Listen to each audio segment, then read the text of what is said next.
Donc bonjour à tous, bienvenue. Pour tous ceux qui se sont inscrits, qui ne sont pas là, vous pouvez suivre cette conférence sur la chaîne YouTube, je vous rappelle, Santé sexuelle pour tous. Vous avez aussi un Facebook, Santé sexuelle pour tous, et l'actualité de la chaire sur son site internet www.santésexuelle-droitshumains.org. Voilà, vous êtes tous le bienvenu. Je vous présente donc notre conférencier du jour, professeur Antoine Bioy. Il nous vient de Dijon, de l'Université de Bourgogne. Il est professeur de laboratoire de psychopathologie et de psychologie médicale. Il est habilité à diriger des recherches. Oui, très bien, oui, vous avez raison.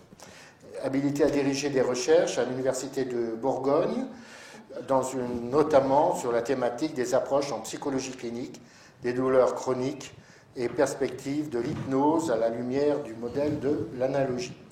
Comme vous l'aurez compris, l'hypnose est quelque chose qu'il connaît très bien, qu'il enseigne très bien aussi, notamment en hypnothérapie et douleur. Il est par ailleurs aussi membre du comité scientifique de la chaire UNESCO. Nous le remercions d'avoir été fidèle depuis déjà plusieurs années. Il est auteur de plusieurs livres, notamment l'hypnothérapie, les interventions en psychothérapeutique chez De Boeck, c'est en 2015. Alors il y en a peut-être de plus récents, mais je ne connais pas, j'ai cherché. En 2012, il a écrit Psychologie clinique et psychopathologie, c'est chez Duno. Il a écrit Hypnose clinique et principes d'analogie chez De Boeck en 2010. Et en 2009, Manuel de psychologie du soin, qui est, lui, chez première édition en 2002, donc refait en 2009, Ronnie Bréal, c'est ça? Bréal. Chez Bréal. Alors, notre thématique aujourd'hui, c'est parler sur la vulnérabilité des corps et des individus en santé sexuelle, une force, point d'interrogation. Alors, la vulnérabilité des corps, ça touche la vulnérabilité du corps due à l'âge, notamment les jeunes qui sont victimes de viol avant 15 ans. Ça correspond, il y a une femme sur 7 qui est victime de viol ou de tentative de viol, et la moitié de ces femmes-là l'ont été avant l'âge de 15 ans. Des dysfonctionnements qui augmentent avec l'âge, autant chez l'homme que chez la femme, et les femmes âgées de plus de 60 ans sont plus nombreuses que les hommes à ne pas avoir de partenaire sexuel. Donc là, on voit qu'il y a des vulnérabilités possibles dues à l'âge. Les vulnérabilités dues au sexe, on l'a compris, la femme est plus vulnérable que l'homme. 62 000 femmes âgées de 20 à 69 ans déclarent avoir été victimes de viol ou tentative de viol, ça c'est la dernière enquête en VF. Les mutilations sexuelles, 53 000 femmes vivent en France. On estime à 6 000 excisions possibles par an en France. Et là, on voit que vulnérabilité due au sexe est important. Le corps en situation de handicap, enfin, les violences sexuelles subies au cours de la vie sont 2 à 3 fois plus souvent déclarées chez des populations sourdes et malentendantes en France qu'en population générale. De manière générale, les personnes handicapées ont un risque d'infection par le VIH au moins égal, voire supérieur à celui de la population générale, mais font rarement l'objet d'interventions adaptées de prévention et de dépistage. Donc on voit qu'il y a tout un domaine à défricher. Enfin, les maladies chroniques montrent que pour le cancer, par exemple, le diabète et d'autres, eh bien, les problèmes sexuels sont doublés autant chez l'homme que chez la femme. Donc, comment résoudre quelle orientation avoir, tant sur le plan professionnel que sur le plan de sa vie personnelle, pour faire face à ces vulnérabilités? Il faut d'abord les comprendre, et c'est l'objet notamment de l'intervention du professeur Antoine Bioy. Et la première question que je souhaiterais lui poser, c'est quels sont les liens entre la santé psychique et la santé sexuelle? Merci beaucoup. Bonsoir à tous. Un petit préambule pour moi également. Merci beaucoup Thierry pour cette invitation, également à Joël Mignot qui est dans la salle. pour m'avoir invité pour pouvoir échanger avec vous. Je suis particulièrement ravi d'être présent et notamment de la discussion qu'on pourra avoir par la suite. Alors cette première question, elle est effectivement importante. C'est une question générale sur ce lien entre la santé psychique et puis la santé sexuelle. Il y a probablement 3 dimensions qui seraient à considérer. La première dimension, c'est une dimension qui serait de considérer la place de la santé sexuelle dans le développement normal d'un individu.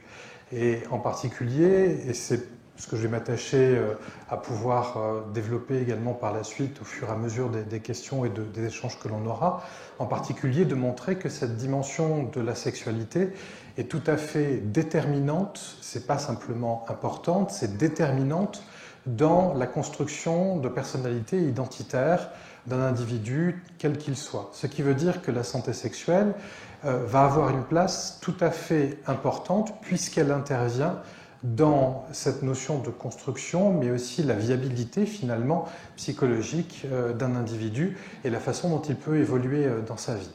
La deuxième dimension, Thierry vient de la citer, c'est-à-dire c'est la dimension de la santé sexuelle en lien avec un contexte qui peut être un contexte de pathologie psychiatrique ou somatique. Alors soit il s'agit d'un contexte de pathologie en tant que tel qui va influer sur la santé sexuelle, la question du désir notamment, ou bien ça peut être les conséquences de la pathologie elle-même, la posostomie par exemple dans le cancer que vous citiez, mais aussi les effets secondaires de certains traitements. Or, ce sont des choses qui sont très peu discutées par les patients parce que lorsqu'on est dans un contexte de pathologie, bien souvent, la pathologie entre guillemets première, qu'il s'agisse encore une fois d'une psychopathologie ou bien d'une pathologie somatique, est considérée bien souvent par le patient comme par son environnement comme étant ce qui doit primer. Et donc cette question de la vie sexuelle, de la santé sexuelle, de l'aménagement de cette dimension-là, avec des termes clés comme la notion de désir ou de sensorialité sur lequel je reviendrai tout à l'heure, la corporalité finalement, est assez peu évoquée, pas simplement par honte ou par culpabilité, mais réellement parce qu'il y a une forme de priorité qui est perçue. Or, comme je le disais, et comme dans un contexte qui serait différent, cette notion de santé sexuelle, elle est tout aussi importante chez la personne malade ou considérée comme malade que chez la personne considérée comme étant bien portante. Et puis la troisième dimension, le lien entre santé sexuelle et puis vie psychique, santé psychique, c'est la question pour le coup vraiment de la déviance sexuelle en tant que telle et la façon dont cette déviance sexuelle, c'est-à-dire dont la maladie mentale spécifiquement, qui porte spécifiquement sur la chose sexuelle, va du coup imprégner évidemment la façon dont la personne se construit en tant que telle, la façon dont elle se perçoit, mais aussi cette question de la sexualité va imprégner également la façon dont elle va se développer et la question du retour à des comportements considérés comme étant normaux ou normatifs à un moment donné. Et donc lorsque l'on regarde en fait ces liens entre santé psychique et santé sexuelle, on se rend compte que l'on parle en fait du développement normal d'un individu, que l'on parle d'un développement qui va être empêché ou ralenti par la survenue d'une pathologie, ou bien que l'on parle d'un développement dans lequel intervient une pathologie spécifiquement en lien avec la question de la sexualité, on est vraiment dans une perception que la santé sexuelle occupe une place déterminante et qu'elle est une porte d'entrée de façon à pouvoir améliorer la prise en charge des patients, mais parfois aussi améliorer la vie de ces patients. Donc on comprend que la santé sexuelle est essentielle. Absolument essentielle. C'est à travers ce que vous nous dites. Mais alors, mais comment elle vient, cette sexualité, cette santé sexuelle à l'humain? Comment ça arrive? Comment c'est progressivement pour arriver sur ces 3 dimensions à voir bien évidemment des dérives et des pathologies auxquelles nous devons faire face? Probablement pour répondre à cette question, il faut pouvoir se sortir de l'idée, ou plutôt distinguer que lorsque l'on parle de sexualité, on parle forcément de génitalité. C'est-à-dire que la sexualité apparaîtrait dans la vie de l'individu qu'à partir du moment, globalement, où la puberté surviendrait. En fait, lorsque l'on parle de sexualité, et donc évidemment la santé sexuelle qui va nous préoccuper, on parle en fait de choses extrêmement précoces, antérieures à la question de la génitalité. Autrement dit, on peut faire remonter, et on fait remonter la question de la sexualité chez l'enfant, chez même le nourrisson, et peut-être que l'on pourrait en discuter, mais peut-être aussi que l'on peut se poser la question de savoir s'il n'y a pas non plus quelque chose qui interviendrait même au moment de la grossesse et dans le lien déjà que l'enfant est en train de construire avec son environnement, c'est-à-dire avant même qu'il soit né.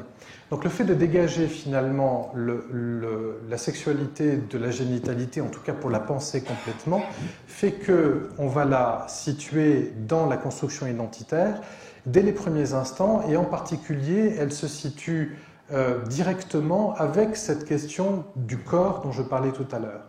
Parler de sexualité et comprendre la question de la santé sexuelle, c'est comprendre en fait que tout intervient au travers de la sensorialité, de la façon dont un individu va commencer à se construire dans les liens qu'il va entretenir avec son environnement.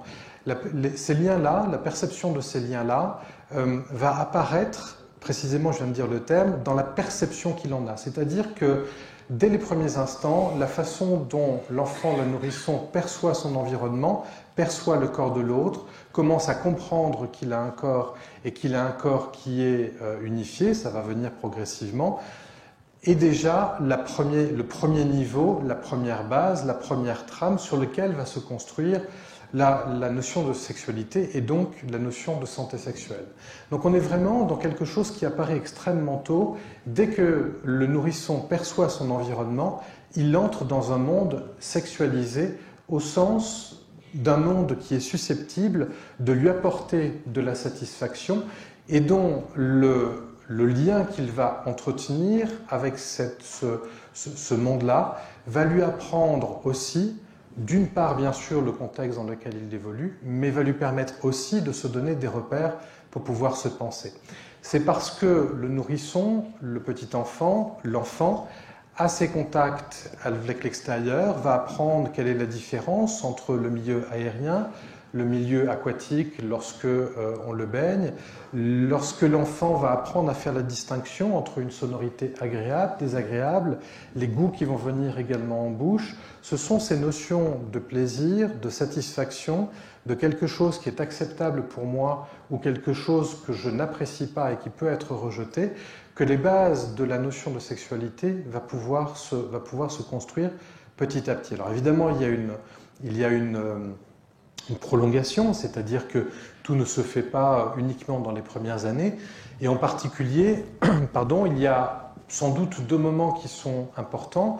Le premier, on pourrait le situer aux alentours de l'âge de 3 ans, c'est-à-dire lorsque l'enfant intègre son schéma corporel comme étant un schéma corporel propre, distinct de celui de la mère, distinct de celui des adultes.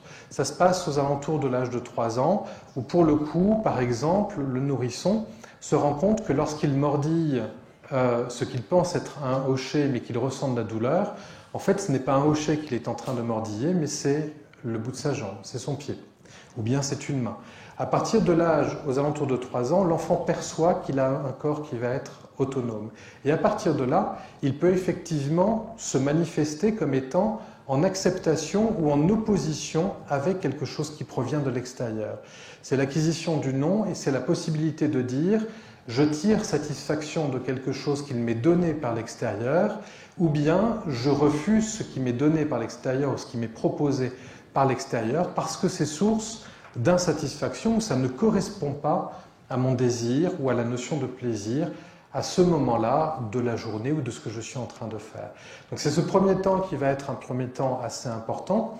Vous avez un deuxième temps qui est important, qui est souvent un temps dont on parle beaucoup et parfois pas complètement, qui est la problématique que l'on dit oedipienne, ou bien souvent on caricature Oedipe en disant c'est le fait pour le petit garçon d'aimer sa mère, de rejeter son père et pour la petite fille d'aimer son père et de rejeter sa mère, et puis généralement on s'arrête là. D'une part, c'est une vision tout à fait fausse, parce que partielle du complexe d'Oedipe. En fait, l'enfant déteste et aime ses deux parents en même temps.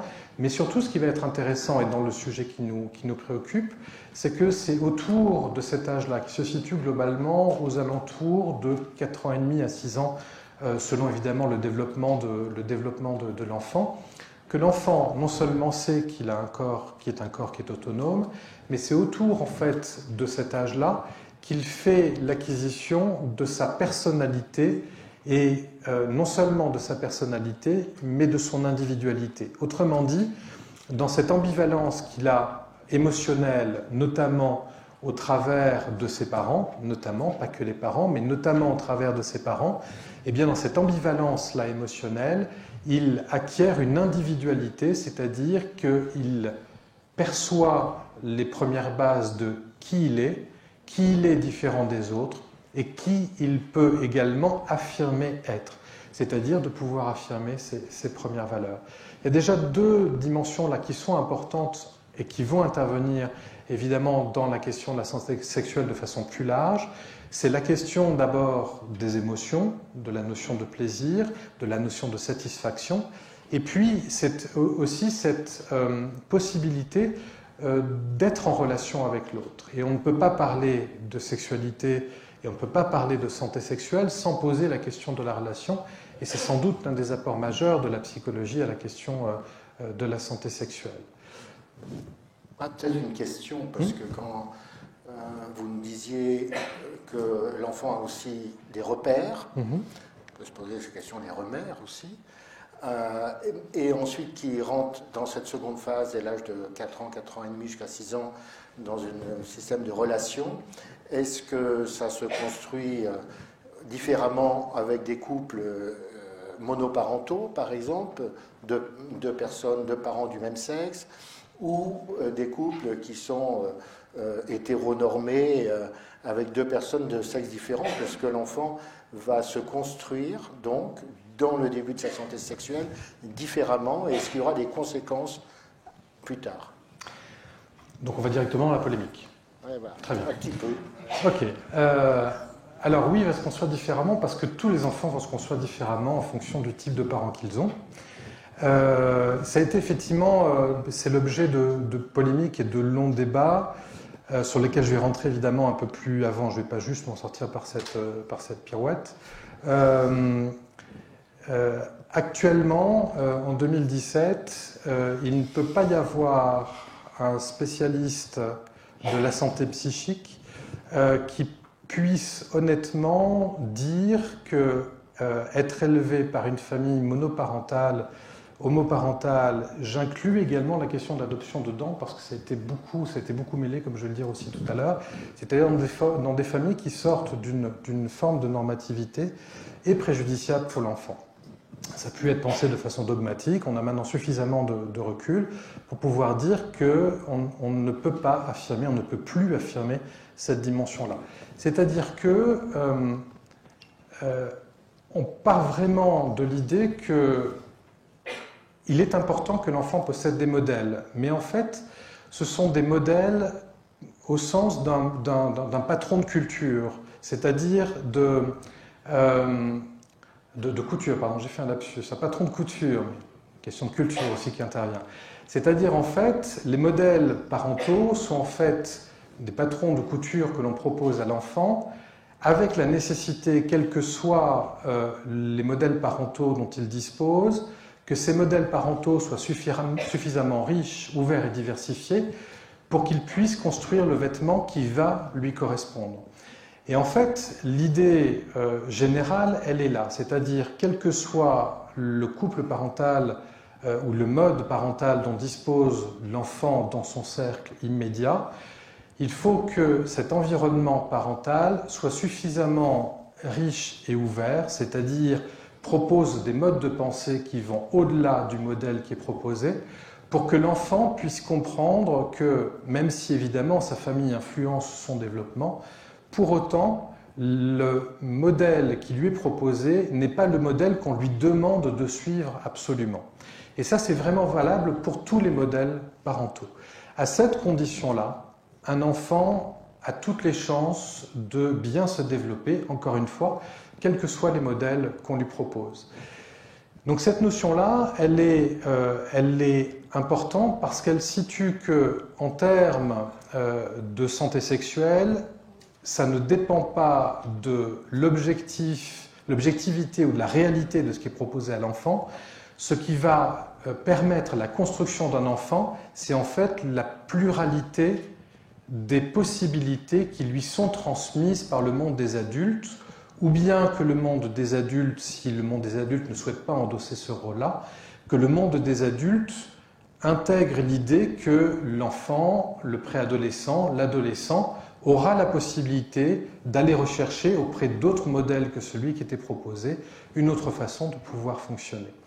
À partir du moment où l'on est dans cette richesse-là, alors, du point de vue de la psychologie qu'on appelle génétique, c'est-à-dire le développement d'un enfant, et de la psychopathologie, il n'y a pas de différence dans la façon dont un enfant grandit. Ensuite, il y a des histoires de vie individuelles, mais en tout cas, la forme familiale n'influence plus la façon dont l'enfant est en train de grandir. Donc on n'est pas du tout dans des schémas tels qu'ils ont pu être présents il n'y a encore pas si longtemps dans l'actualité, en disant eh bien, il faut que l'enfant ait, par exemple, un père, une mère. En fait, il faut qu'il y ait des figures maternelles, des figures paternelles qui doivent être à la disposition de l'enfant. Ça peut être un maître d'école, ça peut être un oncle, ça peut être une tata, ça peut être beaucoup de choses. Mais par contre, il est important que les parents aient la richesse et l'ouverture d'autoriser l'enfant à pouvoir penser ces différents modèles. Et encore une fois, ce que je suis en train de dire est vrai aussi dans le couple normatif. C'est-à-dire dans le couple parental normatif qui, du coup, ne va pas être le premier à s'interroger sur son éducation, puisqu'elle a l'impression que son éducation est normale, alors qu'elle est juste normative. Y compris dans ce couple parental-là, cette question doit venir. C'est-à-dire quelle liberté je donne à mon enfant de pouvoir découvrir suffisamment le monde pour qu'il puisse ensuite choisir en toute liberté ce qui lui convient.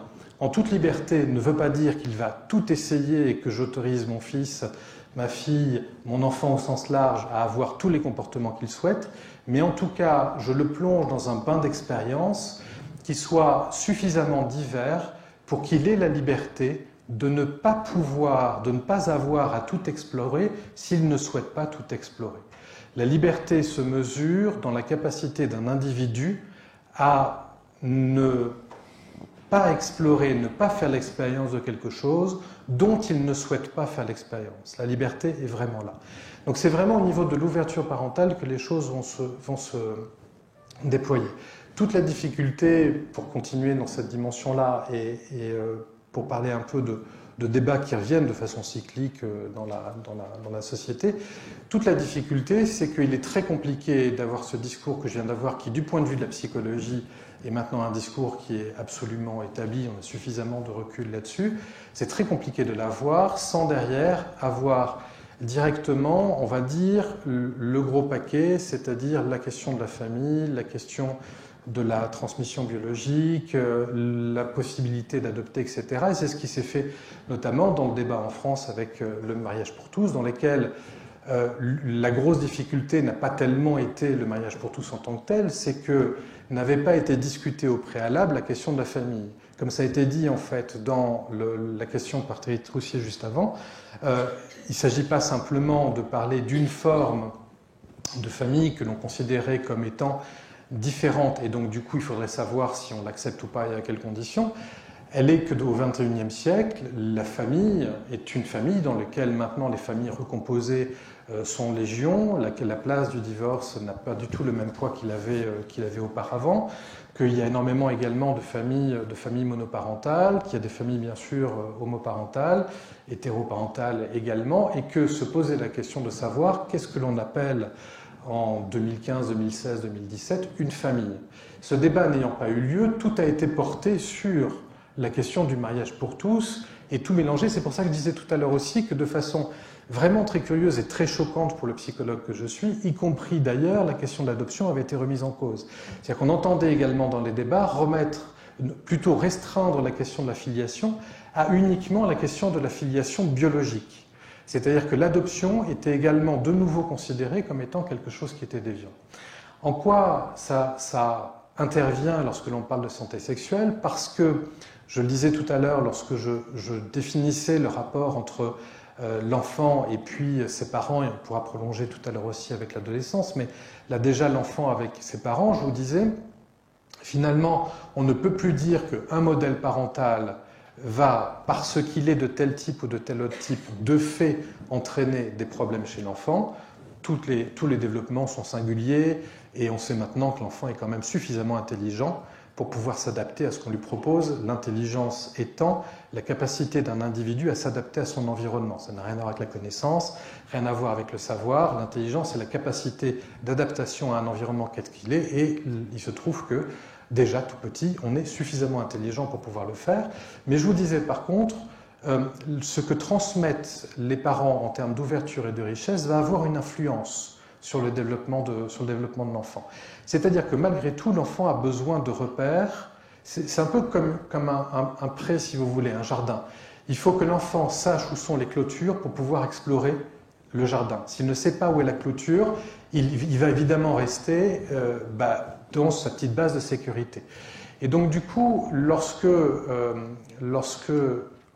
on parle de ce qu'est une famille, lorsque l'on parle de ce qu'est la filiation biologique, adoptive, lorsque l'on parle également des différents types de possibilités et de modes de vie qui nous sont offertes, on transmet à l'enfant une matière pour pouvoir penser. Et donc c'est en ça que ça intéresse la santé sexuelle. C'est-à-dire que si ces repères-là ne sont pas donnés, c'est-à-dire que si la notion de famille reste une notion floue, ou que c'est une notion extrêmement étriquée, quelle que soit la définition, j'appelle définition étriquée une définition qui ne supporte pas la différence. Donc, si on donne une définition qui soit une définition étriquée, c'est-à-dire j'impose ma définition normative de ce qu'est la famille, j'impose ma définition de ce que c'est également qu'un couple parental, j'impose ma définition de ce qu'est un enfant ou de ce qu'est une filiation. Si on ne permet pas, si on ne donne pas à l'enfant suffisamment de matière pour pouvoir sortir du cadre et penser les choses à peu près sereinement, alors là oui, pour le coup, la question de la psychopathologie va se poser, c'est-à-dire quelle base je donne à l'enfant pour pouvoir se penser en tant qu'individu. On a besoin de modèles pour pouvoir grandir. L'apprentissage, le principe psychologique de l'apprentissage, c'est toujours l'observation et la répétition. Quand j'ai appris à parler, quand vous avez appris à parler, c'est parce que vous avez observé les autres parler, vous avez reproduit, tenir une fourchette, tenir le stylo. Tous les comportements s'apprennent de la même façon, c'est-à-dire on observe, on intègre, on reproduit, et puis on ajuste jusqu'à choisir les comportements qui nous correspondent. Donc là, par contre, quand on parle effectivement du développement d'un enfant, il y a effectivement besoin que soit transmis suffisamment de repères pour penser. Pas des repères en termes de voilà ce qui est, mais des repères pour penser. Et donc cette notion-là de famille, de filiation, de sexualité offre les repères pour pouvoir ensuite permettre à l'enfant de pouvoir précisément faire ce que je viens de décrire, c'est-à-dire construire sa personnalité, découvrir qu'il a un corps qui est un corps différent de celui de l'autre et accepter son individualité.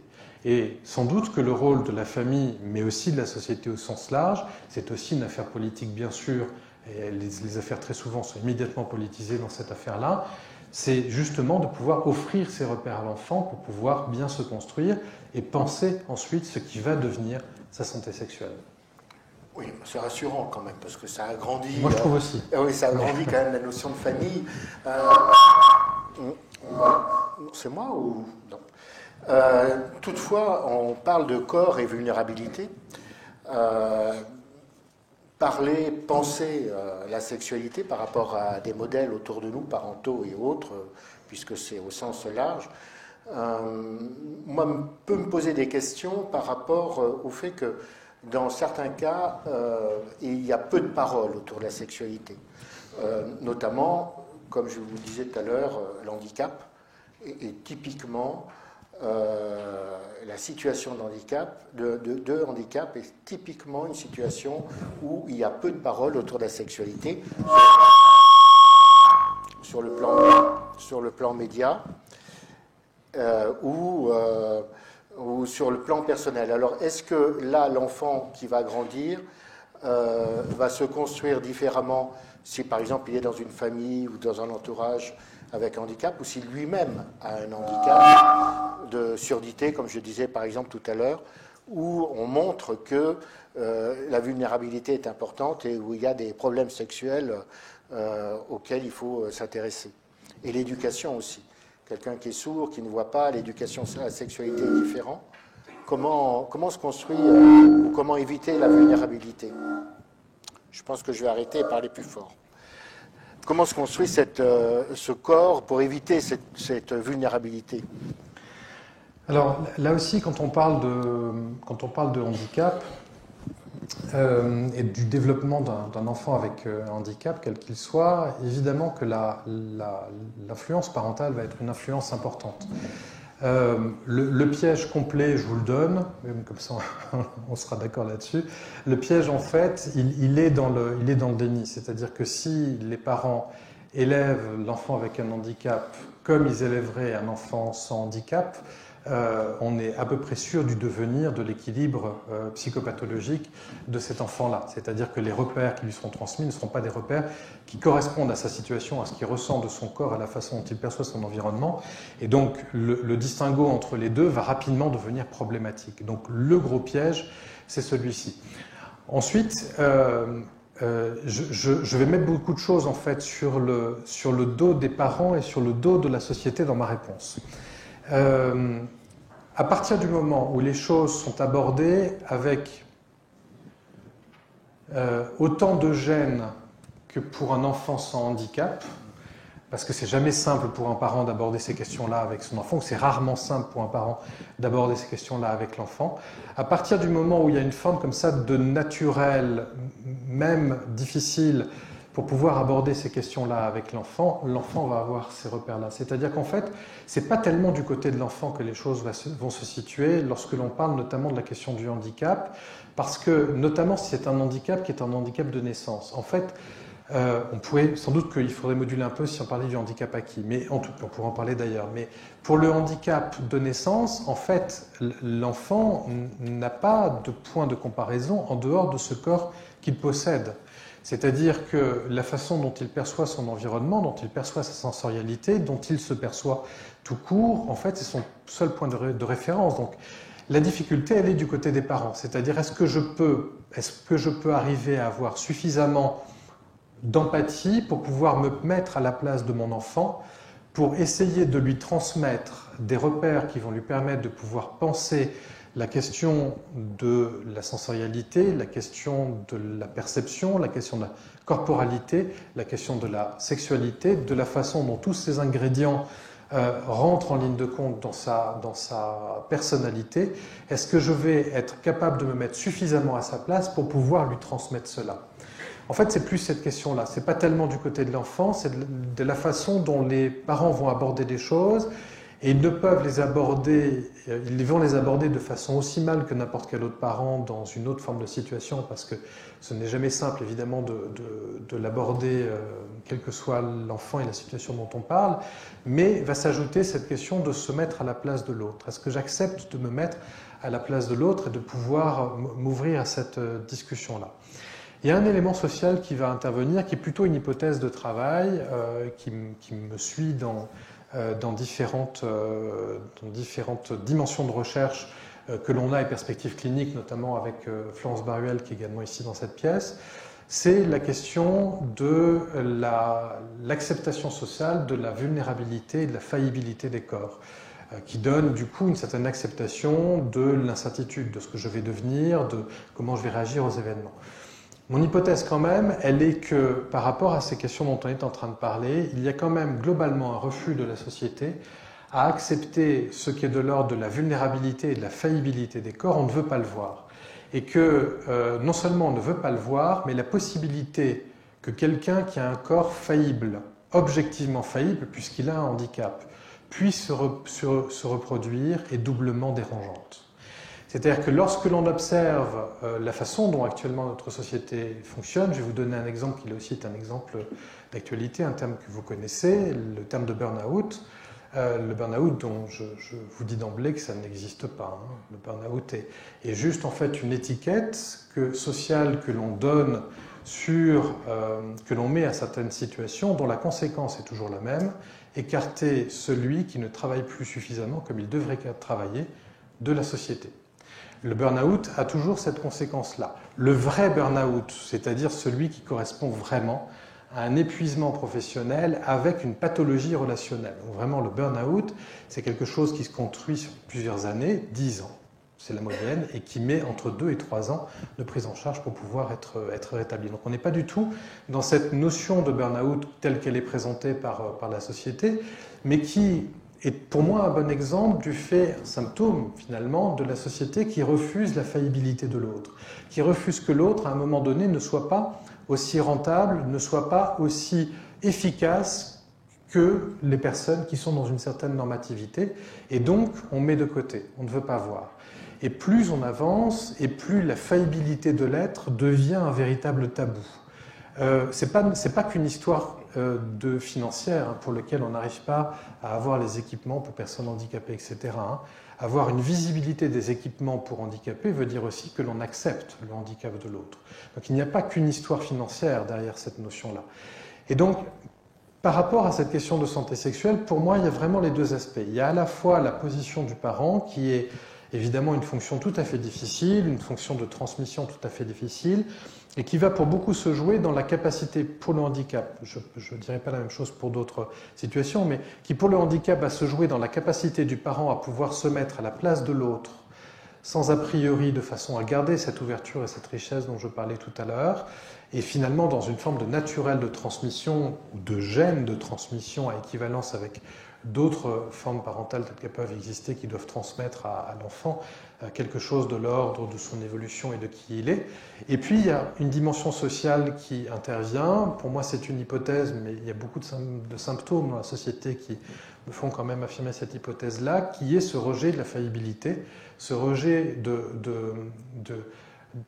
la personne ou de la situation dans laquelle un individu n'est pas aussi efficace que ce que l'on souhaiterait, ce que l'on pourrait imaginer, et que, du coup, on va mettre un peu de côté, et qui explique aussi, selon moi, le fait que accepter l'idée que quelqu'un qui possède un handicap, on pourrait même porter jusqu'à la pathologie, au moins psychique, puisse se reproduire à quelque chose qui est dérangeant dans les représentations que l'on peut avoir. Et donc c'est un abord, en fait, du handicap plus général qui serait sans doute à considérer dans cette notion-là. Oui, c'est très large. Il y a cette notion de la société qui ne veut pas reconnaître cette défaillance que peut avoir le corps, cette vulnérabilité. Et est-ce qu'on peut joindre ça au fait du silence qu'il y a sur les viols et violences faites par exemple aux femmes, ou est-ce que l'on peut joindre cette idée-là par rapport au fait qu'on se refuse de parler sur la sexualité des personnes de grand âge? Voilà, alors je sais qu'on sort un petit peu du créneau, mais c'est quand même des notions de vulnérabilité qui existent. J'ai dit les indicateurs tout à l'heure, et pourtant nous voyons bien que les stratégies mises en place par la société ne sont pas aujourd'hui à leur optimum. Je vais différencier en fait deux situations. D'abord le grand âge, et puis ensuite je vais parler de la question du viol. Pour le grand âge, il y a une autre hypothèse que je vais faire, qui d'ailleurs est commune à la question, à la difficulté qu'il peut y avoir parfois par rapport à la question de l'homosexualité, de la masturbation également. Il y a un point commun entre les trois, c'est que ce sont trois types de sexualité qui n'emmènent pas à la procréation. Et que, malgré tout, l'hypothèse que je formule, c'est que, au moins dans nos représentations collectives, il faudrait bien sûr aller voir dans différentes cultures, mais je parle de la culture dans laquelle actuellement nous évoluons, nos représentations collectives, malgré tout, maintiennent l'idée que la sexualité biologique est la sexualité, ou en tout cas représente la majorité de la sexualité. Moi, je formule vraiment cette hypothèse pour expliquer justement que, également, la masturbation est intellectuellement acceptée, mais que elle pose autant de difficultés justement pour en discuter notamment avec son enfant. Je pose la même question avec l'homosexualité dont on parlait tout à l'heure, et puis la question également du grand âge, c'est-à-dire finalement d'avoir une sexualité qui ne soit pas en lien avec la procréation. Une petite histoire personnelle par rapport à ça. C'était au moment de l'affaire DSK, j'étais en voiture avec notamment mon filleul qui à l'époque devait avoir 11-12 ans. Il y avait la radio et donc on parlait de l'affaire DSK, New York, etc. Et mon filleul Flavien me dit de toute façon, moi j'y crois pas. Et je dis pourquoi tu n'y crois pas? Il me dit c'est pas possible. Et je dis mais pourquoi c'est pas possible? Parce qu'à 60 ans on n'a plus de relations sexuelles. Et c'est effectivement ça, c'est-à-dire que alors à sa décharge quand même, la question de la sexualité dans le grand âge, c'est quand même quelque chose qui est nouveau. C'est-à-dire que du fait simplement de l'allongement de la durée de vie, il y a 100 ans, voilà. Donc du coup, on est quand même sur un phénomène qui est un phénomène que permet la société actuelle et qui n'était pas autorisé auparavant. Donc il y a une sorte de précocité quand même de cette problématique-là. Mais c'est vrai que, à mon sens, il y a vraiment cette notion, c'est-à-dire une sexualité qui ne va pas vers la procréation, c'est-à-dire une sexualité qui ne soit pas guidée que par la biologie, est quelque chose qui est compliqué en fait à percevoir, à approcher et à accepter. On le retrouve par exemple cette dimension-là, c'est-à-dire cette difficulté-là, en tout cas le fait d'assimiler la sexualité à une sexualité biologique, y compris d'ailleurs chez les individus. Je pense en particulier quand j'étais sur l'hôpital dans une unité transversale, notamment j'allais en chirurgie orthopédique, et donc il y avait pas mal en fait de polytraumatisés, notamment du bassin. Donc évidemment, quasiment systématiquement, se posait la question de qu'est-ce qui va se passer avec mon mari, ma femme, et la question de la sexualité. Et, parce qu'effectivement, alors évidemment, le premier recours, c'était évidemment par rapport à la médecine, de voir ce qui était possible, etc. Généralement, les atteintes étaient vraiment trop importantes pour que la médecine puisse y répondre.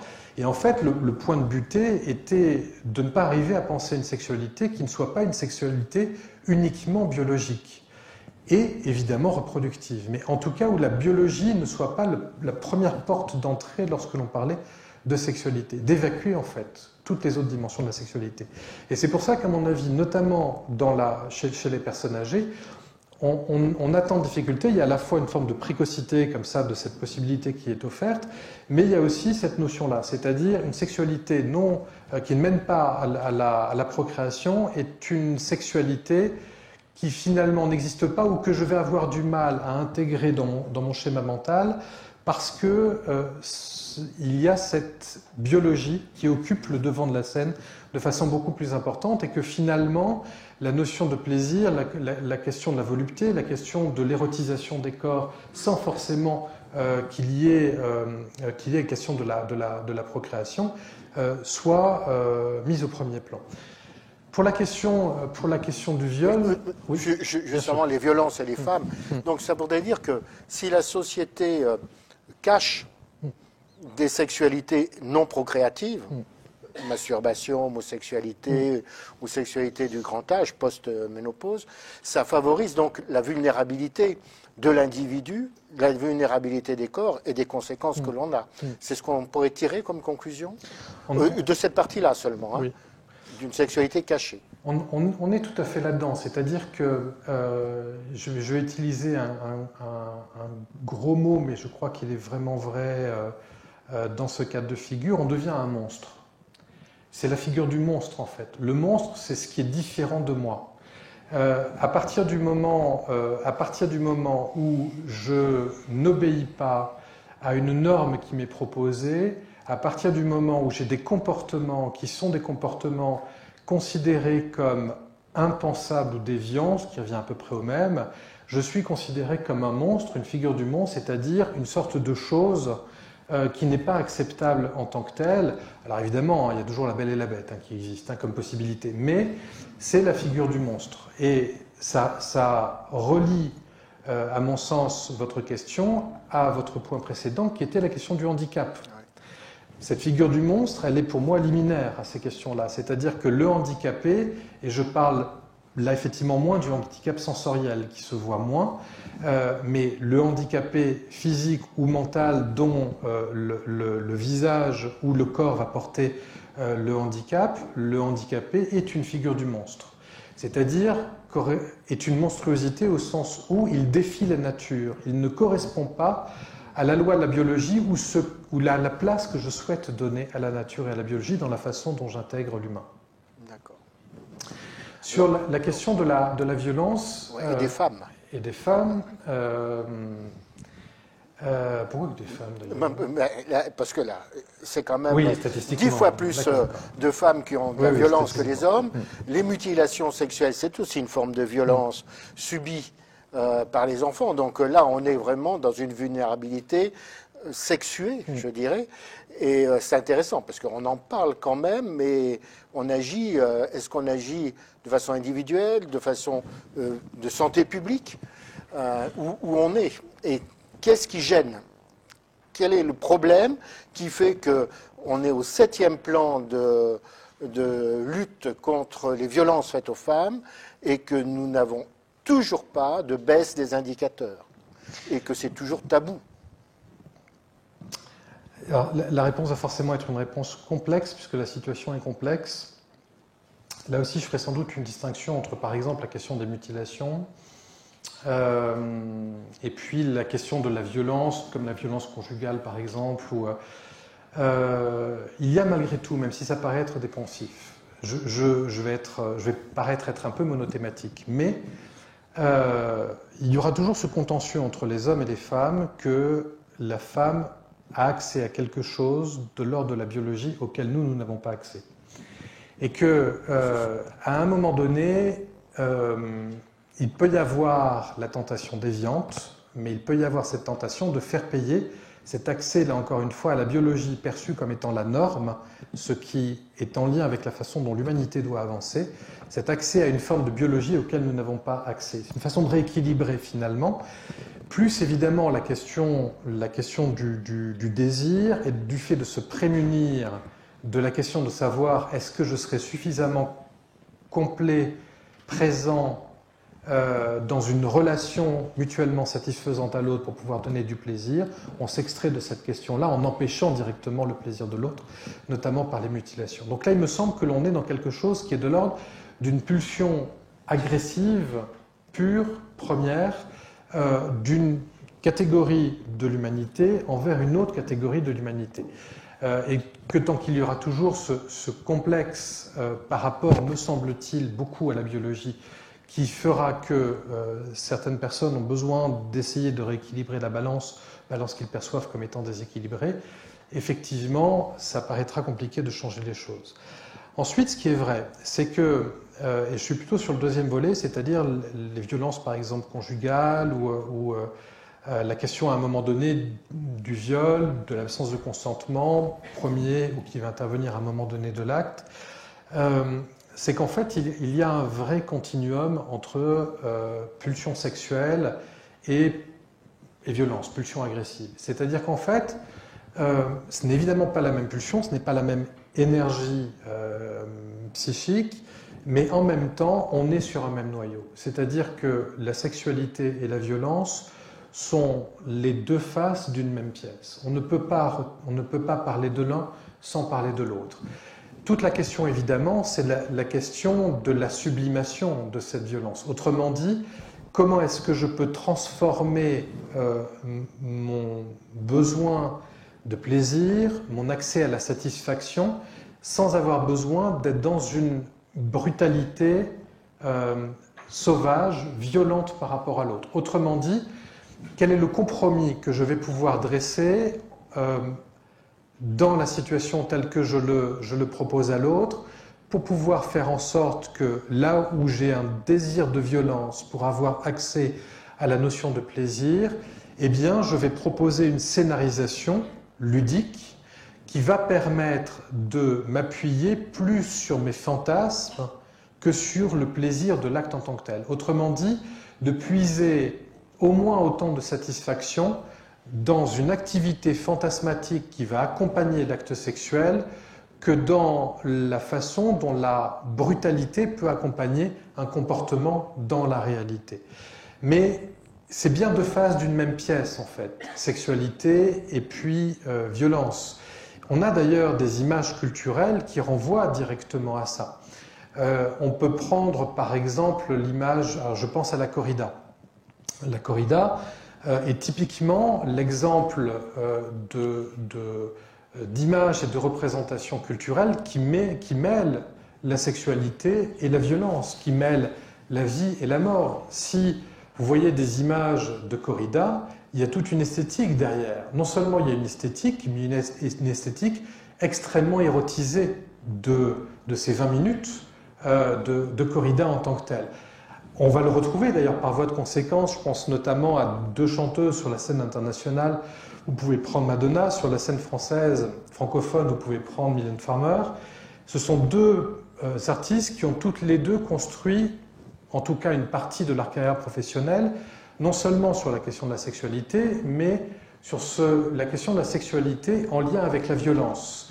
Et d'ailleurs, l'un des points communs entre les 2 artistes, c'est que elles ont toutes les 2 mis en scène au moins une fois la corrida dans un clip en lien avec une chanson, pour précisément mettre en scène ce fond-là artistique, qui en fait est un fond artistique qui nous ramène à cette question que la violence ne peut se concevoir que dans la dimension de plaisir qu'il peut y avoir à la domination de l'autre, et que la question de la sexualité a aussi à voir avec la possibilité qu'il y a de pouvoir engendrer un comportement qui va certes éventuellement être préjudiciable à l'autre, mais qui peut aussi être source de plaisir. Le sadomasochisme est aussi axé là-dessus. Là aussi, le sadomasochisme, j'allais dire normal, c'est-à-dire le sadomasochisme consenti, doit être dans un scénario fantasmatique, mis en scène de façon ludique. Mais la majorité des situations de sexualité, et en particulier de sexualité, on viendra sans doute tout à l'heure à la question de l'équilibre sexuel du point de vue de la psychologie, c'est-à-dire d'une sexualité qui est bien vécue, est une sexualité qui arrive à doser ces 2 dimensions-là. D'ailleurs, entre parenthèses, la seule position sexuelle qui ne met pas en scène cette question de la sexualité et de la violence porte le nom de la position du missionnaire.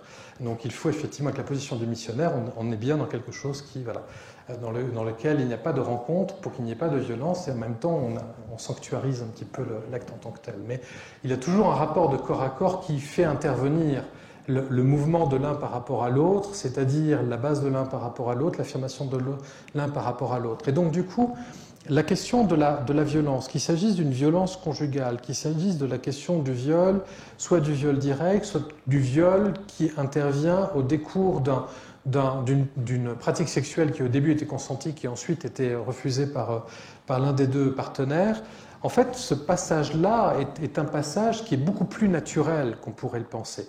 C'est-à-dire qu'on est déjà, quand on parle de sexualité, en train de poser la question du rapport à l'autre, de la confrontation à l'autre, de la façon dont je vais doser le fantasme par rapport au passage à l'acte en tant que tel. Pour aller complètement dans la question que vous posiez, ça veut dire que la raison sans doute pour laquelle les choses n'avancent pas, c'est que en fait l'éducation, l'information, autrement dit la question de la prévention en tant que telle, peut difficilement porter. C'est-à-dire que une société peut difficilement intervenir sur un comportement qui est déjà installé chez un individu où un risque serait important, déjà présent chez l'individu. Il faut, de mon point de vue, de celui de la psychologie, en fait, c'est de façon beaucoup plus antérieure qu'il faut intervenir. C'est-à-dire, on revient sur l'histoire de la construction de la sexualité au fur et à mesure du temps qui passe, lorsque l'on grandit. C'est au moment de l'éducation sexuelle du petit enfant, de l'enfant, mais aussi au moment de l'adolescence que les choses se jouent. C'est-à-dire, comment est-ce que les choses sont transmises, sont comprises. Et évidemment, on pourrait partir sur la discussion de la pornographie, notamment l'accès à la pornographie chez les adolescents, qui évidemment va être une question qui peut être posée à ce moment-là, mais c'est en tout cas une éducation extrêmement précoce. Ce qui est intéressant dans la question de la sexualité par rapport aux adolescents, c'est qu'en fait, les adolescents pubères ne vont pas directement vers la sexualité pour la majorité d'entre eux, ou alors effectivement, ils sont à risque de quelque chose. En fait, ce qui est tout à fait l'une des dimensions tout à fait fascinantes dans l'adolescence et du lien entre l'adolescence et la sexualité, c'est qu'en fait, lorsque l'adolescent devient pubère, la première chose auquel il va avoir accès et la première chose qu'il va expérimenter, c'est en fait la question de l'amour et de la passion. La question de la sexualité et du passage à l'acte sexuel va venir dans un deuxième temps. C'est-à-dire que vous avez chez la majorité des adolescents une forme de test, de pré-test que se donne l'adolescent dans les relations amicales, dans lesquelles il va y avoir non seulement des groupes d'amis, mais aussi l'élection du meilleur ami, de la meilleure amie, avec lequel on va avoir des relations amicales, mais des relations amicales poussées jusqu'à la passion. Et vous avez des déchirements amicaux qui sont aussi au moins violents que des déchirements passionnels. En fait, jusqu'au moment de l'adolescence, l'enfant vivait une forme de sexualité telle que je le décrivais tout à l'heure, c'est-à-dire une sexualité en lien avec l'érotisation d'un corps, en lien avec la sensorialité. Bien sûr, il y avait la dimension de la relation à l'autre, il y a une dimension de l'affectivité, plus d'ailleurs que de l'intimité qui va intervenir. Tout ça est présent. Lorsqu'on arrive avec la puberté, il y a la question du passage à l'acte et la possibilité de la procréation dont je parlais tout à l'heure qui va intervenir. Et il y a cette forme de sas de décompression à ce moment-là que se donnent les adolescents qui va être de redécouvrir une forme de relation à l'autre, redécouvrir une forme d'émotion possible avec l'autre, d'affectivité avec l'autre, c'est-à-dire de se réapproprier la relation avec l'autre en intégrant la possibilité du passage à l'acte sexuel, génital et de la question de la procréation à l'intérieur. Mais il y a un sas de décompression assez naturel qui va être présent. D'ailleurs, je trouve assez intéressant, c'est une parenthèse, c'est une hypothèse qui sera vérifiée, mais sans doute que vous avez vu notamment que les dernières études épidémiologiques montrent en fait que l'âge du premier passage à l'acte chez les adolescents est reculé par rapport à ce qu'il était il y a encore ne serait-ce que 10 ans, 15 ans et même 20 ans.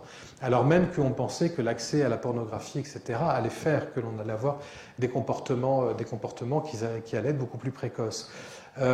Comme quoi, je reviens sur ce que je disais tout à l'heure, hein, les enfants et les adolescents sont beaucoup plus intelligents que ce que pensent les adultes, au sens où l'adaptation est que finalement confrontés à la violence des corps, c'est-à-dire à cette pulsion agressive mêlée à la pulsion sexuelle dont je parlais tout à l'heure, en fait, il y a malgré tout quelque chose de l'ordre d'une forme de défiance qui apparaît pour maintenir ce sas-là de décompression, c'est-à-dire de réexploration de la relation à l'autre. Et à mon sens, ces questions difficiles, violence conjugale, la question du viol, les violences faites majoritairement aux femmes, ce sont des questions on ne doit pas du tout les délaisser dans l'actualité. Il doit bien sûr y avoir une prévention actuelle, présente de ces choses-là, mais c'est très probablement en repensant la façon dont on transmet cette question de la sexualité et de l'intrication entre la notion de santé sexuelle et de santé globale à l'individu, et la place évidemment des adultes qui sont beaucoup plus gênés que les enfants et les adolescents pour le recevoir, c'est probablement en retravaillant cette question-là que les comportements vont être modifiés. Je ne voudrais pas laisser penser que je ne considère pas qu'il s'agisse de comportements pathologiques, mais je suis en train de parler des comportements qui sont totalement pathologiques, mais on n'est pas dans de la psychopathologie au sens de la maladie mentale. Je ne suis pas en train de parler, et ce qui est encore une autre affaire, par exemple de pédophilie, où là pour le coup, on est en train de parler d'une maladie mentale dont le traitement n'est pas du tout l'éducation au moment de la petite enfance, adolescence. Ça pose un autre chantier, où il reste d'ailleurs tout à faire, parce que prise en charge, notamment de la pédophilie, on a beaucoup de mal à pouvoir le mettre en place, mais je suis bien en train de parler d'actes qui sont absolument pathogènes, qui sont absolument pathologiques, mais je parle de situations dans lesquelles la maladie mentale n'est pas ce qui a produit ces comportements pathologiques-là. Et pour cela, il me semble que c'est effectivement dans ce rapport que l'on entretient à l'enfant, à l'adolescent, la place que l'on donne à la question de la sexualité, la façon dont on l'a dit avec, je ne vais pas dire sans tabou, parce que c'est bien aussi qu'il y ait des tabous, mais en tout cas en intelligence, c'est-à-dire en se mettant à la place de l'autre, en prenant en considération ce que je suis capable, moi, parent, de dire par rapport à ce que je ressens, pas je pense, je ressens que mon enfant peut entendre, c'est dans cette transmission-là que les choses peuvent, à mon sens, ensuite être modifiées pour les générations d'après. Il faudrait que l'on termine. On a compris que la santé sexuelle avait un rôle, notamment sur la dimension psychologique. On a abordé le taureau et la vulnérabilité. Alors ça m'a fait penser à la dimension spirituelle qu'on n'a pas abordée et dans lequel peut-être que l'on pourrait en discuter à un moment, parce que les premières divinités qui sont apparues 3000 ans avant Jésus-Christ, c'était deux divinités, c'était une femme, une déesse, Bobo, on pourrait l'appeler, et puis le taureau. Et c'était l'homme, le dieu homme est apparu bien tardivement par rapport à ça, et donc je me dis qu'on est 5000 ans maintenant par rapport à ces premiers schémas, ces premiers dessins dans les grottes, que l'on a toujours de la violence. Donc on a compris que la santé sexuelle, eh bien, chacun d'entre nous, on a son rôle dans l'éducation et l'amener, mais où en est la spiritualité dans la dimension mentale? Quel est son rôle? Est-ce que là-dessus, on peut espérer aussi une ouverture, en sachant que nous, en France, nous n'avons pas choisi dans la définition de la santé sexuelle la dimension spirituelle par rapport aux États-Unis, où le CDC d'Atlanta a choisi la dimension spirituelle en 2011 dans la définition de la santé sexuelle. En fait, je lirais assez volontiers la dimension de la spiritualité avec la dimension de l'érotisme. C'est-à-dire que, et je reprends des ingrédients que j'ai disséminés dans mon discours juste avant, si l'on considère que la sexualité n'est pas qu'une sexualité génitale, pas que, ça ne veut pas dire qu'elle ne l'est pas, hein, je ne suis pas en train de nier une grosse part, bien sûr, mais si on considère qu'elle n'est pas qu'une sexualité génitale, si on considère que la sexualité n'est pas qu'une affaire de biologie, et même plus que la biologie n'est pas l'essentiel de la sexualité, que les choses se jouent ailleurs. Alors se pose la question de ce que j'ai appelé tout à l'heure la sublimation, c'est-à-dire le fait de dire finalement cette érotisation des corps, c'est-à-dire le fait finalement de m'appuyer sur mon imaginaire pour laisser mon plaisir créer quelque chose chez moi. C'est ça que j'appelle en fait l'érotisme et du coup l'érotisation des corps. Le fait d'être dans cette forme-là d'érotisme construit à partir de l'imaginaire et de laisser son désir créer quelque chose chez soi me paraît être une forme de spiritualité. À mon sens, la spiritualité, c'est ce détachement, plutôt ce goût pour l'immatériel, c'est-à-dire pour cette dimension de l'imaginaire, qui ne veut pas dire que l'on n'est pas non plus dans le réel, mais c'est en tout cas de se dire je construis ce que je suis en fonction de quelque chose qui est immatériel. Et donc du coup, cette notion-là de vie imaginative, éventuellement de vie fantasmatique, me paraît être quelque chose de l'ordre d'une spiritualité. L'érotisme est important pour moi. L'érotisme est le propre de l'homme, pour plagier une expression qui a été plagiée avant moi au moins un million de fois. Pour moi, l'érotisme est le propre de l'homme, c'est-à-dire que les animaux ont accès bien sûr à la sexualité biologique, ils ont même accès à la séduction, mais par contre l'érotisme tel que je viens de définir, c'est-à-dire l'imagination avec un désir créateur, là on est dans quelque chose qui me paraît être typiquement humain. Et donc cette érotisation comme étant le propre de l'homme, qui met l'immatérialité au centre d'un comportement et qui du coup ne met pas la biologie en dehors de l'affaire, mais dit finalement la biologie c'est ce que je souhaite en faire, ce que je désire en faire au travers de mon imagination, me paraît être une vraie spiritualité. Et c'est aussi la façon certainement dans laquelle il faut penser les prises en charge lorsque on a affaire à des comportements déviants ou pathologiques. Sans doute que cette dimension de la spiritualité est à récupérer parce que du coup ce sont des comportements sexuels auxquels on assiste qui sont des comportements qui sont effectivement très ancrés dans une réalité biologique brute et même brutale. D'ailleurs je viens de citer le terme, sans doute qu'il faudrait passer et permettre en fait de passer de quelque chose de l'ordre de la brutalité à l'animalité au sens de l'âme, de ce que je possède, c'est-à-dire de ce qui m'anime, de ce qui me donne vie et de ce à quoi je suis en capacité de donner vie avec cette dimension immatérielle qui m'appartient. À mon sens, la santé sexuelle est une santé sexuelle spirituelle parce que érotique, parce que cette place-là me paraît être prédominante et être une réponse à bon nombre de situations, et on en a cité quelques-unes en lien avec le handicap, la violence, toutes les conduites que l'on considère comme étant non normatives, mais qui néanmoins sont des conduites tout à fait satisfaisantes pour les personnes qui les ont, ça me paraît être une façon assez intelligente de penser les choses. Si on ne fait pas ça, on limite la sexualité à une forme de comportement qui est une forme de comportement dictée par la biologie, dictée simplement par la génétique, et évidemment, lorsque l'on ne se retrouve pas dans cette normativité, c'est-à-dire lorsque l'on ne correspond pas à quelqu'un dont le corps, dont la génétique, dont la biologie amènerait vers la procréation, alors à ce moment-là, la différence est pesante. La différence devient source de souffrance. On a l'impression qu'on n'a plus de repères pour pouvoir se penser, ou on ne peut se penser que comme étant la figure du monstre dont je parlais tout à l'heure. Et là, effectivement, on a tout l'éventail de la psychopathologie qui s'ouvre jusqu'à évidemment le suicide. C'est-à-dire comment exister dans un monde qui ne m'offre pas les repères pour pouvoir exister. On parle souvent, notamment pour le suicide adolescent, des adolescents qui découvrent non seulement l'homosexualité, qui découvrent que leur plaisir va être majoritairement homosexuel, mais qui découvrent aussi que l'environnement dans lequel ils sont ne les accepte pas, ou en tout cas ne donne pas une place suffisante à cette dimension-là. Bien souvent, on entend dans le discours que c'est par honte ou par culpabilité.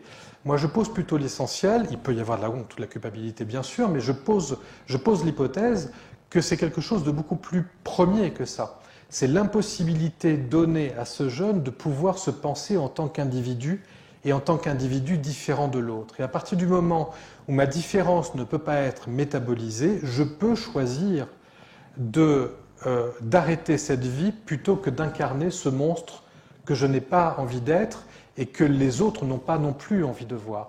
Il me semble qu'il y a dans certains comportements, y compris suicidaires, vraiment cette idée première.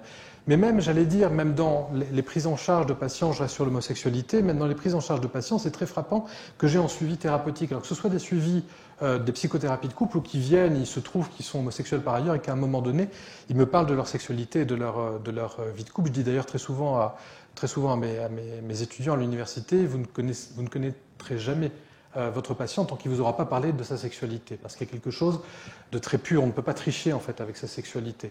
Même si on devait parler de faire valoir, d'essayer de montrer qui on n'est pas, de mentir à l'autre par rapport à la jouissance que l'on a ou par rapport à ce que l'on est, ça fait partie d'un processus de personnalité que l'on retrouverait par ailleurs.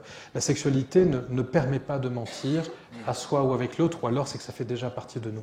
Et je dis à mes étudiants, tant que votre patient ne nous a pas parlé de sa sexualité, c'est que vous ne le connaissez pas, ou en tout cas il n'y a pas besoin que vous le connaissiez jusque-là. Mais on ne connaît réellement quelqu'un que lorsqu'on connaît sa sexualité. Et y compris ces patients que j'ai en suivi, même lorsqu'ils me parlent de leur vie de couple, c'est très frappant, c'est-à-dire qu'ils me parlent de leur vie de couple homosexuelle comme si cette vie de couple homosexuelle ne pouvait pas être comprise du point de vue d'un couple hétérosexuel. Ils ont l'impression que leur vie de couple et que les problématiques qu'ils ont de leur couple sont parce qu'ils sont homosexuels ou qu'ils sont dans un couple homosexuel. C'est très frappant ça. C'est-à-dire que je ne suis pas du tout en train de dire que les couples sont tous identiques, y compris dans les problèmes qu'ils rencontrent. Ce serait faire bien sûr une linéarité qui n'existe pas. Mais si je prends un exemple qui est l'usure du désir, par exemple. Lorsque un couple homosexuel vient me parler de l'usure du désir dans le couple, en fait, il ne l'attribue pas au temps, il l'attribue en fait à leur homosexualité. C'est-à-dire au fait que dans le mode de vie homosexuel, alors vous avez tous les arguments, facilité de la rencontre, comme si ce n'était pas facile pour les couples hétérosexuels, passage à l'acte facilité, comme si ce n'était pas vrai pour les couples hétérosexuels non plus, etc., etc. Et ils mettent ça en fait sur le compte de l'homosexualité. Autrement dit, cette figure du monstre dont je parlais, qui peut aller effectivement jusqu'à ne pas s'accepter, jusqu'à la mort éventuellement, il en reste souvent quelque chose. C'est-à-dire que c'est très compliqué de pouvoir s'en défaire, et y compris chez les patients que je peux recevoir, qui se trouvent être homosexuels, qui ne viennent pas pour ça, mais qui à un moment donné me parlent d'homosexualité, qui me disent être une homosexualité bien assumée, lorsque notamment il parle de la question du couple, on voit ces traces. C'est-à-dire on voit qu'à un moment donné de leur histoire, de leur construction, il y a des cicatrices qui sont là, qui sont toujours présentes et qui font qu'ils évaluent leur vie d'une certaine façon. Et donc cette figure-là de la différence, cette figure de la monstruosité, elle me paraît être quelque chose qui est tout à fait attaquable, à prendre vraiment très tôt et comme étant vraiment un indicateur très premier de la façon dont un individu se construit. La construction identitaire, elle passe par ce que je comprends de mon éros, ce que je comprends de cette énergie vitale qui ne me quittera qu'avec la mort, donc qui sera également présente également alors que je serai âgé, et qui participe complètement de ma création parce que c'est en lien avec mon affectivité, mon rapport à mon environnement, la façon dont je pense l'autre, et que dans la façon dont je mène ma sexualité, je vais aussi réinterroger la place que je donne à l'autre et donc le regard que je souhaite que l'autre porte sur moi. Bien, je pense qu'on va donner la parole à la salle. Il faudrait dire que depuis le début, on ne parle pas des droits humains, mais j'ai l'impression que ça transcende du début à la fin sur les limites, l'acceptation. Je peux en dire juste un mot, parce qu'effectivement, de terminer sur cette notion de droit humain, alors évidemment, je vais partir du point de vue là aussi de l'individu, de la psychologie, notamment parce qu'à la première conférence, ça avait été très bien abordé sur un plan juridique. En fait, le bout de l'histoire, la conclusion de l'histoire que je viens de narrer et puis qui va faire l'objet de l'échange, c'est qu'en fait, la sexualité doit devenir un projet pour l'individu. C'est-à-dire que la question du droit humain, pour moi, c'est quel droit je me donne, moi, en tant qu'individu, à vivre ma sexualité et de quelle façon. Et c'est là où intervient la prise de décision. C'est-à-dire que je sois handicapé, non handicapé, que je sois homosexuel, hétérosexuel, que j'ai choisi une autre forme de sexualité, ou même l'absence de sexualité, quelle que soit ma situation, à un moment donné, je dois pouvoir choisir ce que je veux comme mythologie pour moi. Quelle est ma mythologie telle que je veux la construire? Autrement dit, qu'est-ce que je souhaite construire comme étant mon rapport à la satisfaction, mon rapport au plaisir, mon rapport à l'érotisation? Autrement dit, effectivement, une spiritualité qui soit en lien avec la dimension de la sexualité. Qu'est-ce que je décide, et pour moi le droit commence là, qu'est-ce que je décide comme étant ma mythologie, la narration que je veux faire de moi, la façon dont je souhaite me construire, et cette narration-là devient un droit dans ma capacité à affirmer que j'ai le droit à pouvoir prétendre à cela. Beaucoup de choses. Merci en tout cas pour votre conférence que j'ai trouvée très intéressante et qui pose en même temps plein de questions. Alors j'en ai une, disons là dans les derniers propos que vous avez tenus sur le fait que on ne connaît pas vraiment quelqu'un tant qu'on ne connaît pas sa sexualité. Et puis, et le titre de votre intervention, c'est dire la vulnérabilité des corps et des individus en santé sexuelle, ce qui veut donc dire que pour connaître la sexualité de quelqu'un, il doit y avoir cette démarche de cette personne-là de dire ce qu'il en est pour elle, et c'est un peu le principe de la psychologie d'une manière générale et de la psychanalyse en particulier. Or, cette façon de voir les choses, je pense qu'elle est effectivement opératoire aujourd'hui et depuis un moment, mais est-ce que vous considérez qu'il en a toujours été ainsi? C'est-à-dire que ce qui fait l'identité d'une personne, c'est toujours sa sexualité, parce que ça dit profondément son intimité. Je suppose que c'est ça qu'il y a derrière et ce qui se passe sur le plan psychique pour elle, y compris à son insu.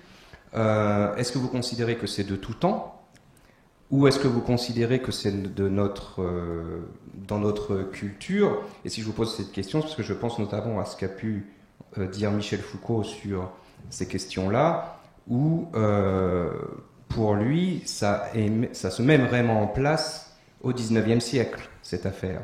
Où avant, il n'y avait pas ce poids de la sexualité dans l'identité des personnes, mais qui a été issu de la religion chrétienne, ce qu'il appelle la technique de l'aveu, passer dans une science du sexuel qu'on peut appeler, alors qui concerne la psychanalyse, mais qui concerne aussi du coup la sexologie. Donc est-ce que vous considérez que c'est quelque chose qui est de tout temps finalement, ou que c'est quelque chose qui nous concerne, nous, selon Foucault, depuis le 19e siècle, avec cette idée qu'il y a un dire vrai sur soi à partir de dire sa sexualité? Merci David. Merci pour la question et merci de me donner l'occasion de ne pas être d'accord avec Foucault, ce qui fait toujours plaisir. En fait, quand je disais en fait de connaître la sexualité de l'autre, alors vous avez raison, et ça passe évidemment souvent par la parole, mais c'est pas simplement la parole. C'est aussi, comme je parle en fait d'une sexualité globale, c'est-à-dire d'une sexualité dans laquelle je donne une place importante à l'érotisation, dans laquelle je donne une part importante dans la sensorialité. En fait, la volupté aussi, en fait, lorsque je parle de sexualité, je parle pas tant de la question de l'intime que de l'affectivité en tant que telle. La tendresse, pour moi, est une forme de sexualité. C'est-à-dire que quelqu'un qui, effectivement, va commencer à discuter de la façon dont elle peut déployer des relations tendres avec quelqu'un, est quelqu'un qui est en train de parler de sa sexualité. Quelqu'un qui est en train de me qualifier, la personne avec qui elle est en couple, et dont la nature des propos montre justement une certaine affectivité, est en train de me parler de sa sexualité. Donc il y a quelque chose qui peut passer par la parole effectivement, mais c'est plus la dimension de érotiser finalement du propos et de tout le panel qu'il peut y avoir, et pour moi la tendresse fait déjà partie de la sexualité, qui pour moi permet de pouvoir avoir accès à ces deux notions importantes qui sont l'affectivité plus que l'intimité et la notion de relation à l'autre. Et que la raison pour laquelle je dis ça, notamment aux étudiants, c'est que j'ai pas réussi à trouver d'autres comportements humains que le comportement en lien avec la sexualité qui permettent d'approcher ça de façon plus pure. C'est-à-dire que, ce que je disais tout à l'heure, c'est-à-dire que lorsque quelqu'un aborde une dimension de sa vie dans laquelle le sexuel est présent, il va l'aborder tel qu'il est et il ne peut pas faire autrement que l'aborder tel qu'il est. Même une forme de pudeur de langage qu'il pourrait y avoir dans le comportement vis-à-vis de nous est quelque chose qui fait forcément partie de sa vie au-delà de la question de la sexualité. Et je ne connais pas d'autres comportements, ou je n'ai pas réussi à identifier d'autres comportements humains qui soient plus purs dans l'évocation d'un individu par rapport à lui-même que lorsqu'il parle de sa sexualité, entendu comme étant une forme d'érotisation du corps, de la relation à l'autre et un rapport particulier à l'affectivité. Pour l'autre partie de la question, en même temps que vous parliez, et notamment que vous faisiez référence à Foucault, j'avais en tête, il y a une dimension dont je n'ai pas parlé, qui est aussi toute l'activité symbolique auquel mène la sexualité. C'est-à-dire, je parlais tout à l'heure de l'érotisme que je définis comme étant cet imaginaire dans lequel le désir va pouvoir créer quelque chose, et on peut créer à partir de la réalité, on peut symboliser également à partir de la réalité, on peut créer des objets sexuels à partir de la réalité qui symbolisent notre propre désir, et ça pour le coup, on l'a depuis, je vais dire que l'humanité existe. Pour faire le lien avec ce que Thierry disait tout à l'heure, il y a cette peinture préhistorique très connue avec un bison, avec son appenset très longtemps, des boyaux qui étaient en dessous ouverts, et puis cet homme allongé devant, en érection, avec une lance sur les côtés. Et on s'est beaucoup en fait interrogé sur ce à quoi ça pouvait renvoyer. Alors il y en a qui disent que c'est une scène de rêve, d'autres que c'est une scène chamanique, etc. Mais malgré tout, l'hypothèse qui semble être la plus vérifiée, c'est qu'il s'agit en fait de justement le rapport aux divinités. C'est-à-dire que le bison, le fameux taureau, est en fait ici une figure féminine, et en fait le ventre, ce n'est pas un ventre ouvert, mais c'est en fait les parties génitales qui sont visibles, qui symbolisent ce côté féminin, et vous avez l'homme en érection et qui est consolidé par la présence de cette lance à côté. Donc il y a vraiment cette dimension de verticalité qui renforce cette dimension-là.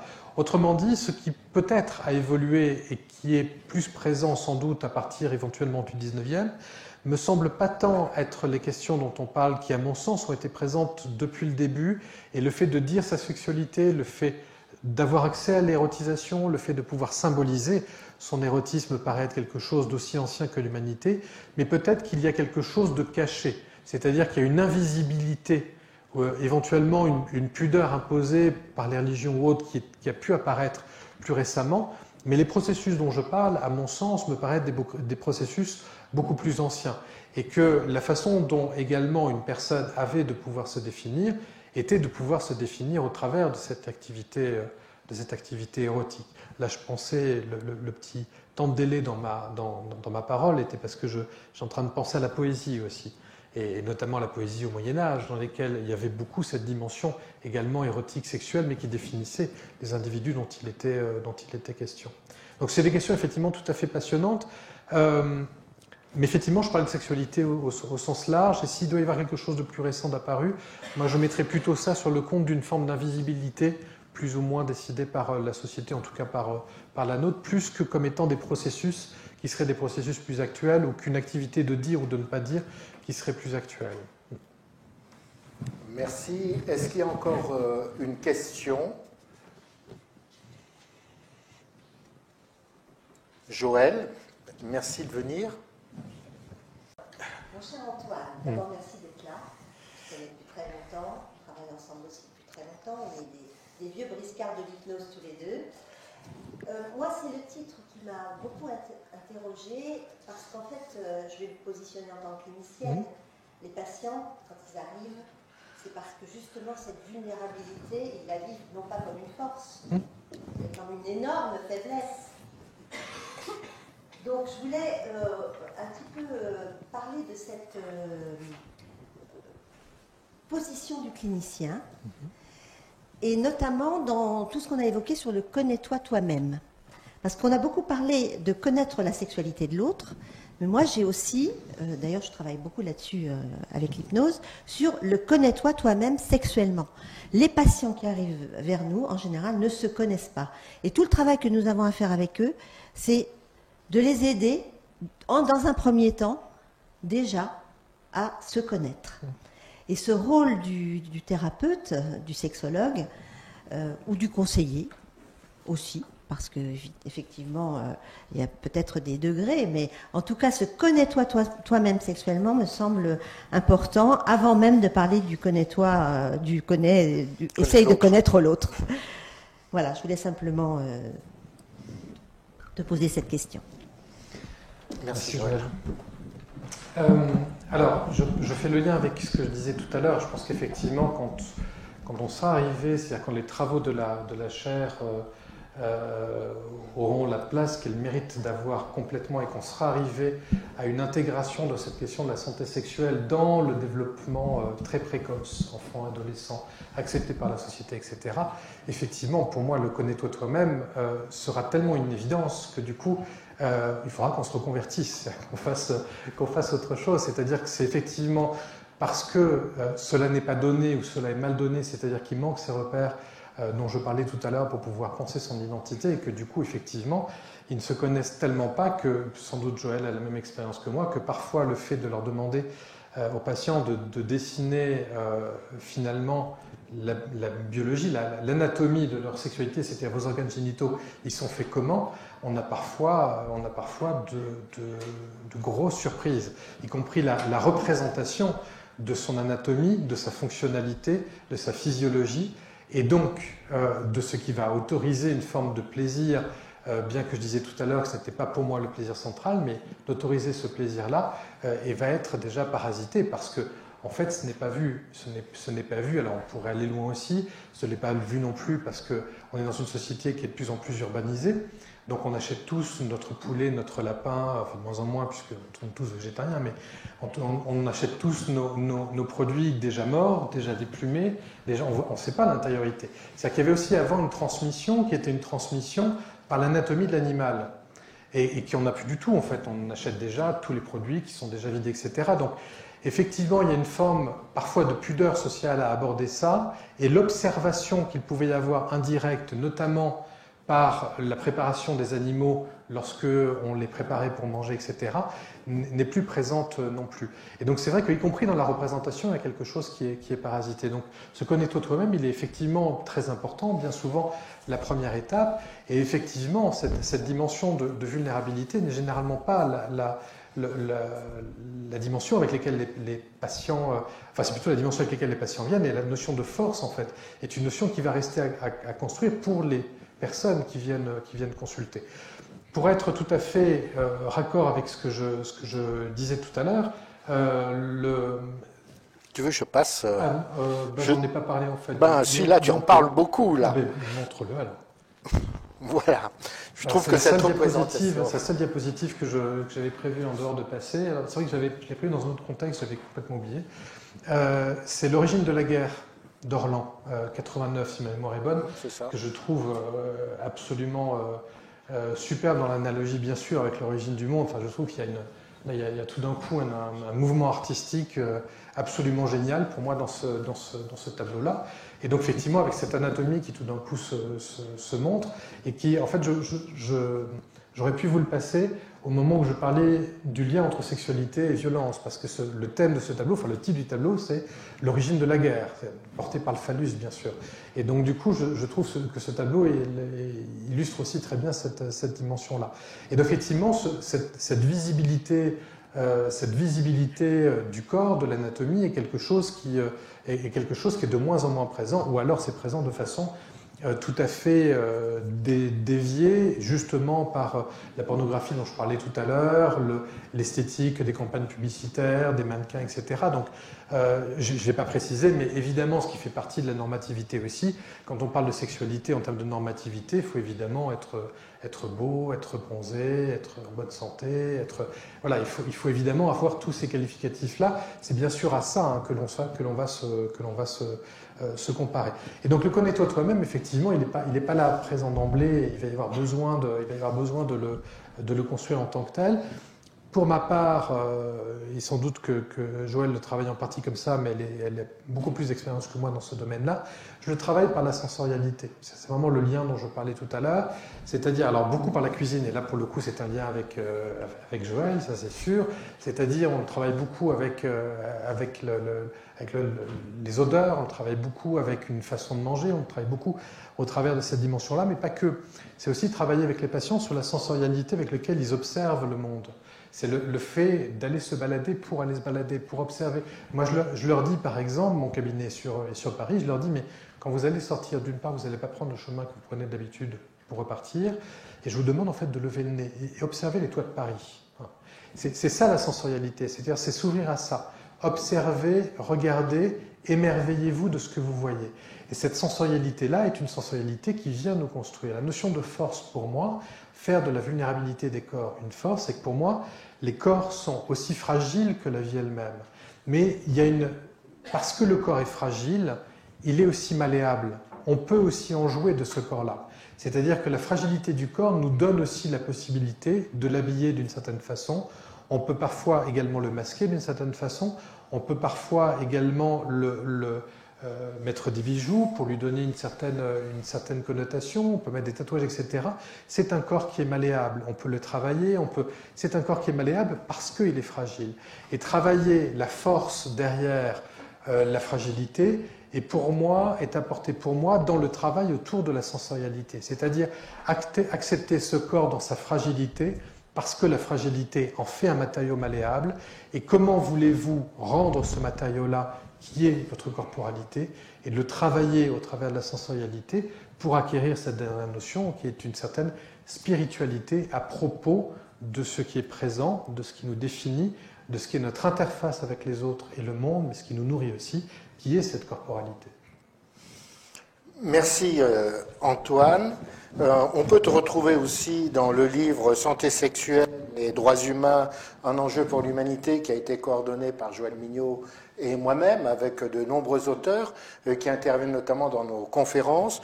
Vous pourrez donc retrouver ces dires, en plus que je suis sûr que vous vous précipiterez dès que la conférence sera sur YouTube pour vous rappeler certains moments qui ont été importants. Alors, elle est sur YouTube grâce à nos correspondants, notamment à Jérôme André et à son équipe, que je remercie d'être présente et d'avoir pu monter cette vidéo. Je voulais aussi remercier d'autres personnes qui sont correspondants ou membres de la chaire, qui nous aident au quotidien et qui sont ici, que ce soit Stéphanie et Steph Terré, Ernest Petro qui va nous accueillir dans un instant sur le plan convivial, ou Ingrid, et j'en oublie certainement encore. Remercier les appariteurs, parce que vous avez vu que ce n'était pas tout à fait simple tout à l'heure que tout soit bien mis en harmonie, mais ça a marché. J'aimerais inviter d'abord les laboratoires Vif Healthcare qui sont présents, si vous voulez bien venir, mesdames, qui soutiennent donc la Fondation, et c'est grâce à ce soutien effectif que ces conférences peuvent avoir lieu, que ces conférences peuvent être sur YouTube, et ce n'est pas rien, puisqu'il y a plus de visiteurs sur YouTube que souvent dans la salle. Donc il faut parler avec les deux micros et se mettre ici. Voilà, merci. Bonsoir à tous. Je suis Corinne Fructueuse au voisin. Je représente avec Hélène, avec Sylvie et Jean-Baptiste le laboratoire Vive Healthcare. C'est un laboratoire qui est entièrement dédié au VIH. Et en tant qu'acteur de santé, pour nous, nous sommes très fiers d'être partenaires de la chaire d'Hydro. C'est très important en tant qu'acteur de santé de contribuer à un enjeu de santé publique qui est la santé sexuelle. Et quand on entend une telle conférence aussi passionnante, nous sommes vraiment ravis d'être avec vous, auprès de vous. Merci, bonne soirée. Merci bien. Je souhaiterais donc inviter évidemment nos représentations de la Fondation, et notamment le délégué général qui a été nommé récemment. Donc, il s'agit donc de M. Olivier Bordery, délégué général. Merci beaucoup. La Fondation Paris Diderot accompagne depuis 2016 la chaire UNESCO Santé sexuelle et droits humains. Comme vous le savez, la Fondation Paris Diderot a pour vocation en fait de créer de nouveaux espaces de dialogue entre savoir interdisciplinaire et intelligence socio-économique pour apporter ou esquisser des réponses aux enjeux d'aujourd'hui. Et je crois que la conférence que nous avons suivie aujourd'hui avec beaucoup d'intérêt rentre effectivement dans ce cadre. Notre fondation a pour mission de susciter, encourager et accompagner des projets pluridisciplinaires, multi-partenariaux, et contribuer ainsi au développement, au rayonnement et à l'efficience de l'université Paris Diderot, qui est bien évidemment son université fondatrice. Ce programme de chaire santé sexuelle et droits humains, porté par le pôle interdisciplinaire dirigé par le professeur Thierry Troussier, est pour nous en fait un modèle. C'est une initiative qui nous est particulièrement chère à la Fondation et qui, je pense, est également emblématique des valeurs défendues et portées par l'université de Paris 7. Donc nous vous remercions vivement, professeur, monsieur Thierry Troussier. Nous remercions également ses équipes, Joël Mignot, que vous avez vu tout à l'heure, Ingrid Géret, qui est présente également dans la salle, pour votre engagement dans ce projet. Nous vous remercions également, professeur Bioy, pour nous avoir donné cette conférence particulièrement passionnante. Et je voudrais bien sûr remercier notre partenaire, ça a été dit, sans lequel, pour son soutien, sans lequel, bien évidemment, nous ne pourrions pas monter ce cycle de conférences. Voilà. Merci à vous tous d'être venus, relativement nombreux, par cette belle journée. Et je souhaite vous souhaiter un excellent week-end civique, bien sûr. Voilà. Je crois qu'on se retrouve juste après. Oui. Merci. Donc j'aimerais terminer simplement pour vous annoncer la prochaine conférence. Elle est le 5 mai. C'est le professeur Gérard Ribes. Il monte de Lyon. Ce professeur est essentiellement tourné sur l'éducation thérapeutique. Ça a été son fond de travail et de recherche, et notamment intervient dans le diplôme universitaire sur éducation thérapeutique et santé sexuelle. Et vous recevrez les différentes thématiques qu'il espère développer, et ce qui vous permettra peut-être de préparer des questions pour le 5 mai où on se retrouvera. Voilà, je voudrais remercier une dernière fois, je crois qu'on peut applaudir le professeur Antoine Biol. Merci.